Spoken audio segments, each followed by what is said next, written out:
He experienced toxicity on the set, adding that he stands with his fellow former employees in their quest to create a healthier and more inclusive workplace. We've seen some well-known people, Brad Garrett and Leah Thompson, say they believe all these stories about Ellen are true. Sure, I believe all victims, but I just wanted Ellen and Portia to know that I love them very much. And obviously, something has to change in that work environment. But I do love Portia and Ellen. I do. As for ratings, well, they just hit an all-time low. Granted, Ellen's show was in reruns, but after reports that the show's work culture was toxic, ratings were down 29% from the same week last summer. Ellen's show plans to start shooting new episodes next month, and ET has learned that a virtual staff meeting was held on Monday to update them on the current investigation into workplace misconduct. If the investigation reveals that Ellen somehow was a part of the alleged harassment or creating a hostile work environment, then that becomes problematic. But if it shows that she really didn't know, that she was shielded from all of the things that were happening, then I think that gives Ellen some hope. I definitely think there's an opportunity for her to come back. Now to Meghan Markle, who just turned 39 in quarantine with Harry. They've been at the house that they're renting ever since early March now. They really haven't been out much at all. They haven't seen their friends. They've very much been in self-isolation and on lockdown. It's unlikely any of their friends can shield Meghan and Harry from the backlash over the new tell-all, Finding Freedom. Claims include Meghan got in trouble for wearing this H&M necklace. Meghan is ruthless, and if she wanted the crown, she'd have found a way to make it hers. Well, there are claims in the book that Meghan would often call paparazzi so that she could be photographed. She would tip journalists off with stories. She was very media savvy, and that I'm absolutely sure. And she wanted to go places. She wanted to be bigger than a B-list actress in Suits. And this family is celebrating. This is our star Chris Sullivan and his wife of 10 years, Rachel, who just welcomed their new bundle of joy. Our doctor pulled me into the driver's seat during the delivery. She said, come here. And she let me, with extreme guidance, deliver the baby. His name is Bear Maxwell. Oh, I'm still running on mostly adrenaline and pure joy. I love the name.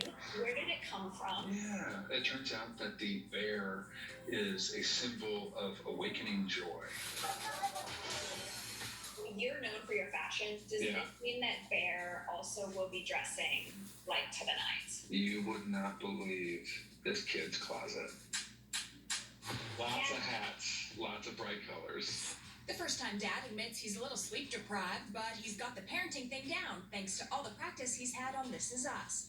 Chris tells us there's no word yet on when the cast will start shooting new episodes. We had a family Zoom chat last night, and I just received episodes 1 and 2, the script. I, of course, have had no time to read them, but the rest of the cast says that they are off the charts. Until he gets back to set, Chris is also keeping busy with his other passion, music.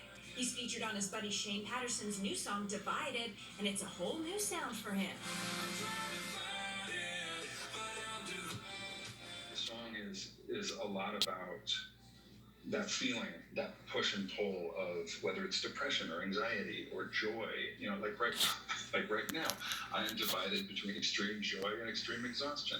All right, let's move on now. Let's talk about a big change for morning TV. The Today Show's Hoda Kotb and Jenna Bush Hager both returned to the studios. Now, each one of them had been hosting the show from home amid the pandemic. Our Rachel Smith talked to both the co-hosts about their big reunion. Of course, you are taking procedures to keep the crew safe, yourselves safe. I mean, case in point, you got that prop desk right there. Yeah. A good old 6 feet apart. What else are you guys doing to stay safe on set? Well, they take, when we walk in the door, they have temperature checks right away, and you get a wristband when you walk into 30 Rock. Like, that's just how it starts. Mm-hmm. They're doing COVID testing often. We're pretty rigid around here. For sure. I mean, I've been really impressed with how everybody's handled it. Work may be back on track, but Hoda's still trying to figure out her wedding plans with fiancé Joel Schiffman. The pandemic forced them to postpone their I-dos and rethink a destination wedding. We haven't picked our new date. We're just waiting to see what is what with everything. And, look, it's just like the show. I don't care where we do it, as long as we do it. So are you looking to maybe speed things up because of the pandemic and just kind of doing it in New York City, making your destination the city? You know what? I was thinking of actually probably slowing it down because I don't think anyone could get here. Hoda and Jenna are also dealing with another postponement, the Olympics. So they created their own summer games. We gotta talk about this highly competitive game that's going on this week, the Hoda Jen Olympics. We've got somersaults, we've got splits, we've got cartwheels. You guys probably have to be pretty sore now, huh? Well, the track and field portion was tough. I mean, it's fun to be able to laugh. Yeah. I feel like most importantly, we're